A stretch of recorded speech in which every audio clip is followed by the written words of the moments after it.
Hello and good morning. Today I'm reading from the car.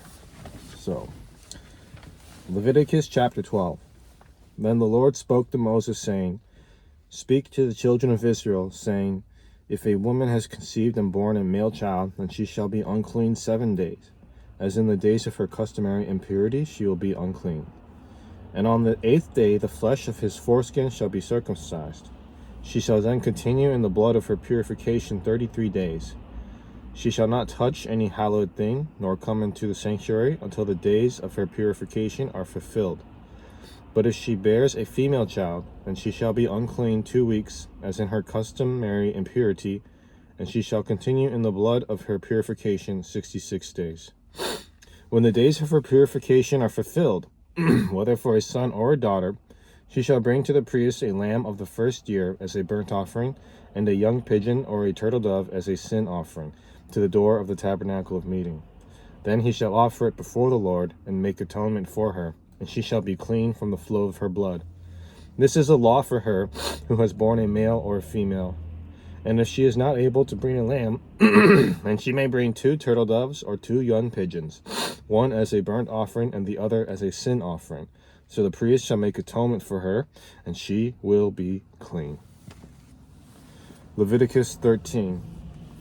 And the Lord spoke to Moses and Aaron, saying, When a man has on the skin of his body a swelling, a scab, or a bright spot, and it becomes on the skin of his body like a leprous sore, then he shall be brought to Aaron the priest, or to one of his sons the priests.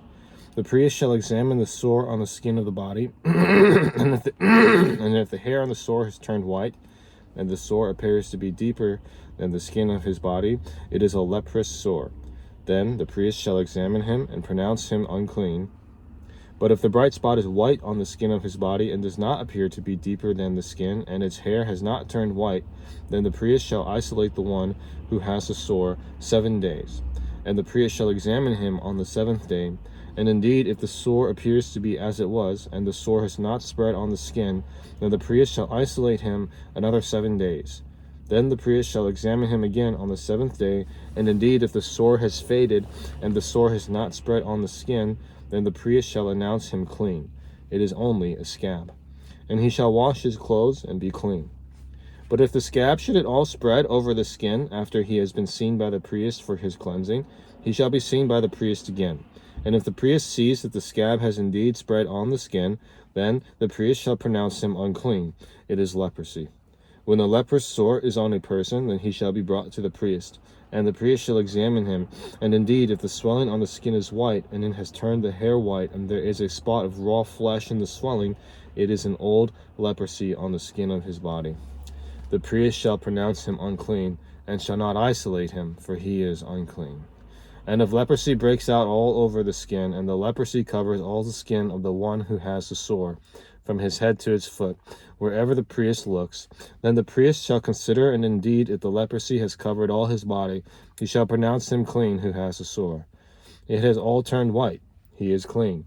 But when raw flesh appears on him, he shall be unclean.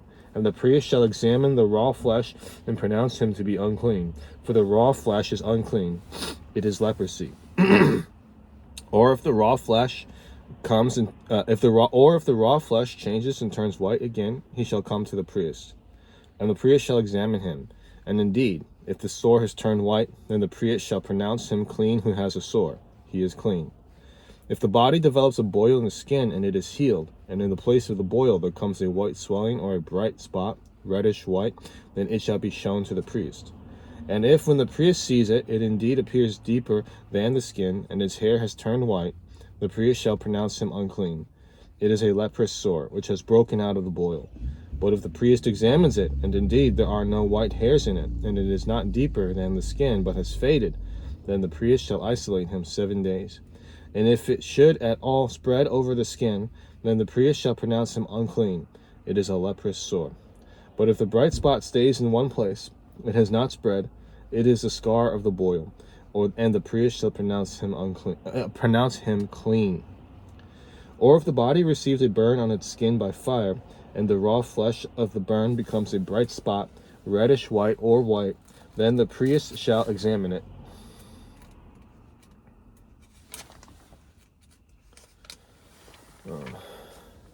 And indeed, if the hair of the bright spot has turned white, and it appears deeper than the skin, it is leprosy, broken out in the burn. Therefore the priest shall pronounce him unclean. It is a leprous sore. But if the priest examines it, and indeed there are no white hairs in the bright spot, and it is not deeper than the skin, but has faded, then the priest shall isolate him 7 days. And the priest shall examine him on the 7th day. If it has at all spread over the skin, then the priest shall pronounce him unclean. It is a leprous sore.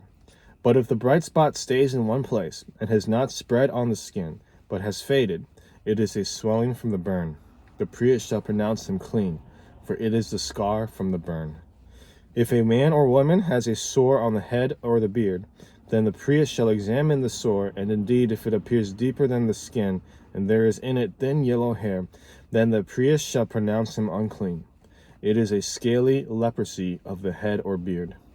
But if the priest examines the scaly sore, and indeed it does not appear deeper than the skin, and there is no black hair in it, then the priest shall isolate the one who has a scale 7 days. And on the 7th day the priest shall examine the sore. And indeed, if the scale has not spread, and there is no yellow hair in it, and the scale does not appear deeper than the skin, he shall shave himself, but the scale he shall not shave. And the priest shall isolate the one who has the scale another 7 days. The one who on the 7th day the priest shall examine the scale, and indeed, if the scale has not spread over the skin, and does not appear deeper than the skin, then the priest shall pronounce him clean. He shall wash his clothes and be clean. But if the scale should at all spread over the skin after his cleansing, then the priest shall examine him. And indeed, if the scale has spread over the skin, the priest need not seek for yellow hair. He is unclean. But if the scale appears to be at a standstill, and there is black hair grown up in it, the scale has healed. He is clean, and the priest shall pronounce him clean. If a man or a woman has bright spots on the skin of the body, specifically white bright spots, then the priest shall look. And indeed, if the bright spots on the skin of the body are dull white, it is a white spot that grows on the skin. He is clean. As for the man whose hair has fallen from his head, he is bald, but he is clean. He whose hair has fallen from his forehead, he is bald on the forehead, but he is clean. And if there is on the bald head or bald forehead a reddish white sore, it is leprosy breaking out on his bald head or his bald forehead. Then the priest shall examine it, and indeed, if the swelling of the sore is reddish white on his bald head or on his bald forehead, as the appearance of leprosy on the skin of the body, he is a leprous man. He is unclean. The priest shall surely pronounce him unclean. His sore is on his head. Now the leper on whom the sore is, his clothes shall be torn and his head bare, and he shall cover his mustache and cry, unclean, unclean, and he shall be unclean. All the days he has a sore, he shall be unclean. He is unclean, and he shall dwell alone. His dwelling shall be outside the camp. Also, if a garment has a leprous plague in it, whether it is a woolen garment or a linen garment, whether it is in the warp or woof of linen or wool, whether in leather or in anything made of leather, and if the plague is greenish or reddish in the garment or in the leather, whether in the warp or in the woof or in anything made of leather, it is a leprous plague and shall be shown to the priest. The priest shall examine the plague and isolate that which has the plague 7 days, and he shall examine the plague on the 7th day. If the plague has spread in the garment, either in the warp or in the woof, or in the leather or in anything made of leather, the plague is an active leprosy. It is unclean. He shall therefore burn that garment in which is the plague, whether warp or woof, or wool or linen, or anything of leather, for it is an active leprosy. The garment shall be burned in the fire. But if the priest examines it, and indeed the plague has not spread in the garment, either in the warp or in the woof, or in anything made of leather, then the priest shall command that they wash the thing in which is the plague, and he shall isolate it another 7 days. Then the priest shall examine the plague after it has been washed. And indeed, if the plague has not changed its color, though the plague has not spread, it is unclean, and ye shall burn it in the fire. It continues eating away, whether the damage is outside or inside. If the priest examines it, and indeed the plague has faded after washing it, then he shall tear it out of the garment, whether out of the warp, or out of the woof, or out of the leather. But if it appears again in the garment, either in the warp, or in the woof, or in anything made of leather, it is a spreading plague. You shall burn with fire that in which is the plague. And if you wash the garment, either warp or woof, or whatever is made of leather, if the plague has disappeared from it, then it shall be washed a second time, and shall be clean. This is the law of the leprous plague in a garment of wool or linen, either in the warp or woof, or in anything made of leather, to pronounce it clean, or to pronounce it unclean.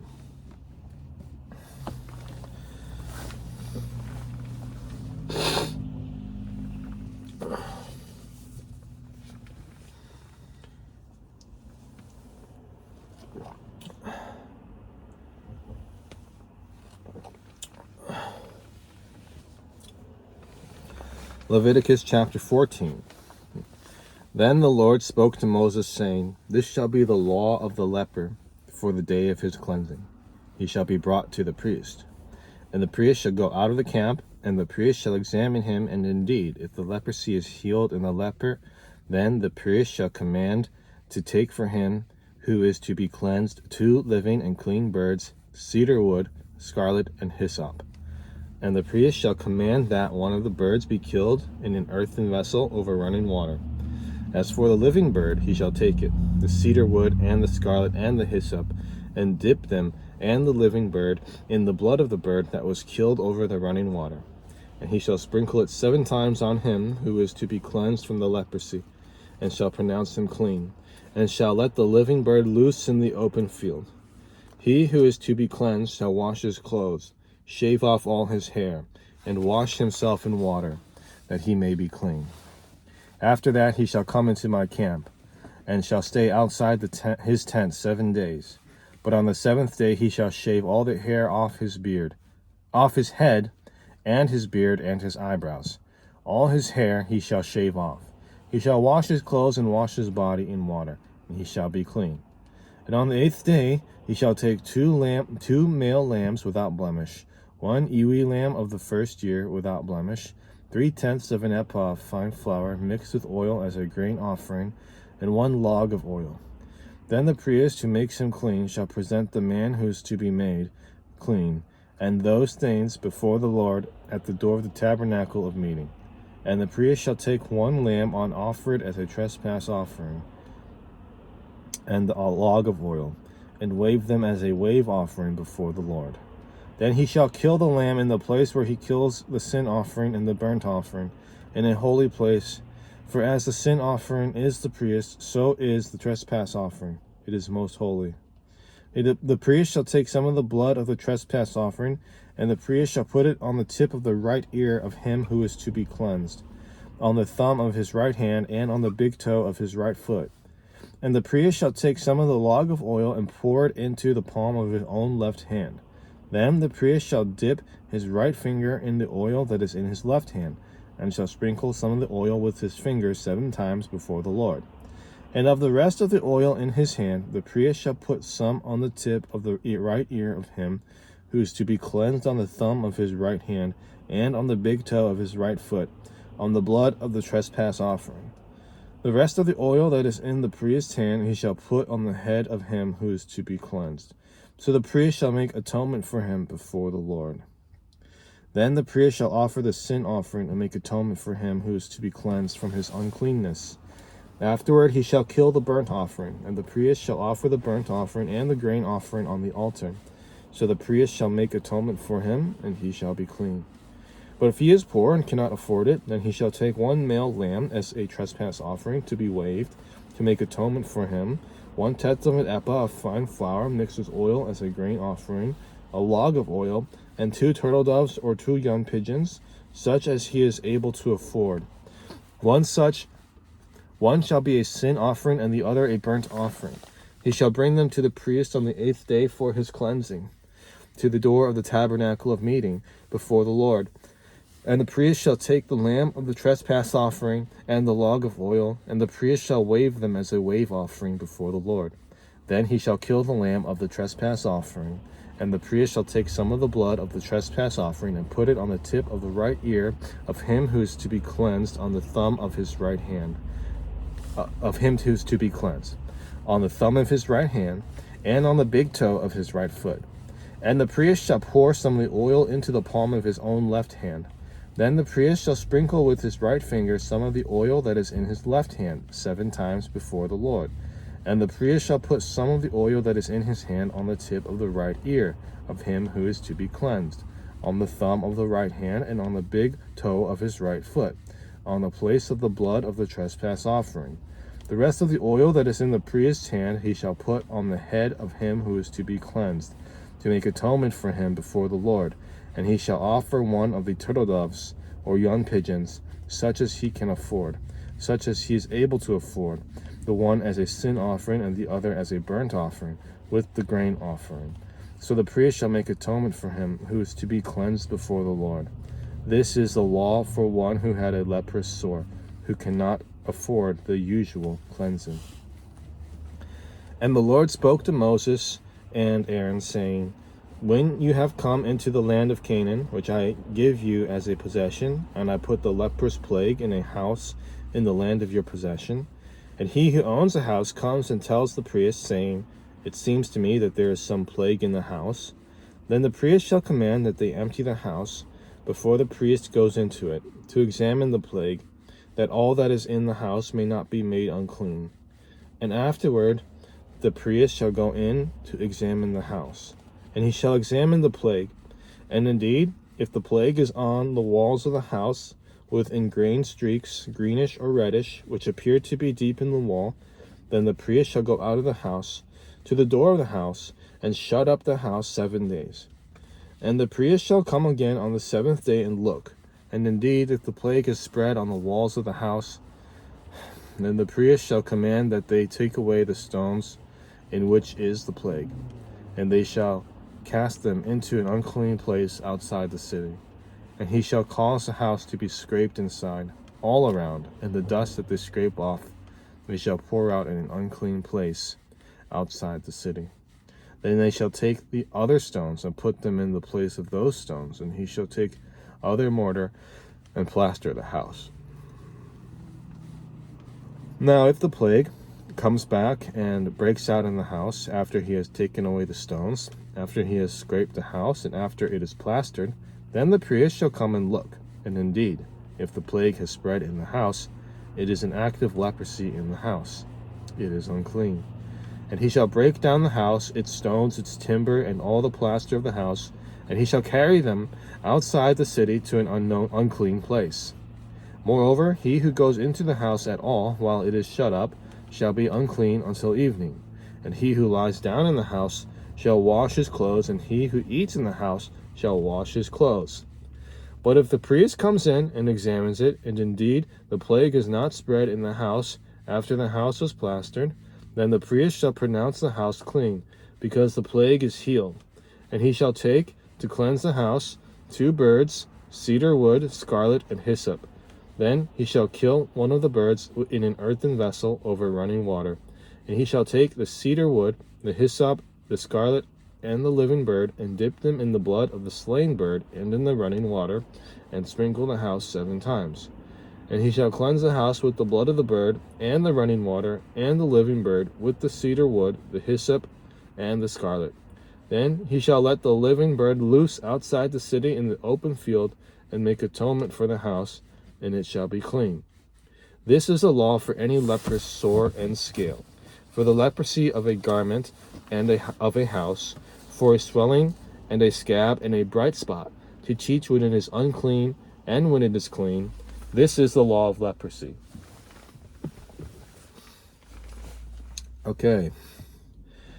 Let me check what the next reading is. I don't have my reading plan with me.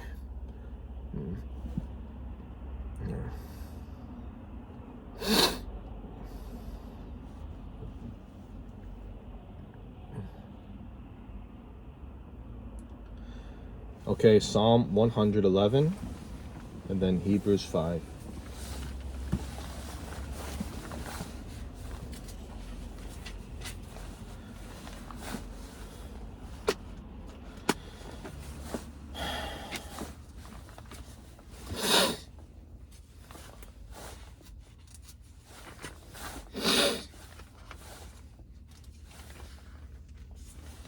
Psalm 111.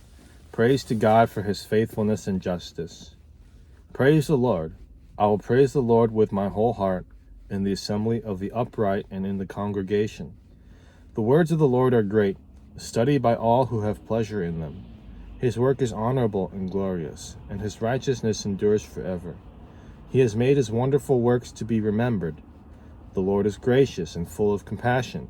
He has given food to those who fear him. He will ever be mindful of his covenant.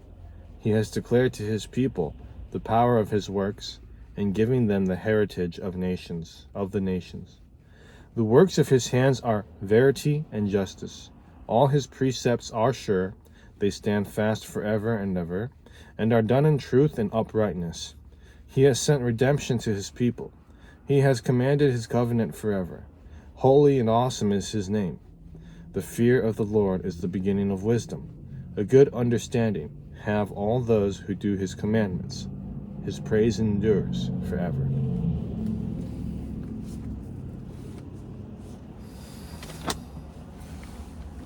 Hebrews 5. For every high priest taken from among men is appointed for men in things pertaining to God, that he may offer both gifts and sacrifices for sins. He can have compassion on those who are ignorant and going astray, since he himself is also subject to weakness. Because of this, he is required, as for the people, so also for himself, to offer sacrifices for sins. And no man takes this honor to himself, but he who is called by God, just as Aaron was. So also Christ did not glorify himself to become high priest, but it was he who said to him, "You are my son, today I have begotten you." As he also says in another place, "You are a priest forever, according to the order of Melchizedek," who in the days of his flesh, when he had offered up prayers and supplications, with vehement cries and tears to him who was able to save him from death, and was heard because of his godly fear. Though he was a son, yet he learned obedience by the things which he suffered. And having been perfected, he became the author of eternal salvation to all who obey him, called by God as high priest, according to the order of Melchizedek, of whom we have much to say and hard to explain, since you have become dull of hearing. For though by this time you ought to be teachers, you need someone to teach you again the first principles of the oracles of God. And you have come to need milk, and not solid food. For everyone who partakes only of milk is unskilled in the word of righteousness, for he is a babe. But solid food belongs to those who are of full age, that is, those who by reason of use have their senses exercised to discern both good and evil. This is the word of God. Thank you for listening, and hope you have a blessed day, and see you tomorrow.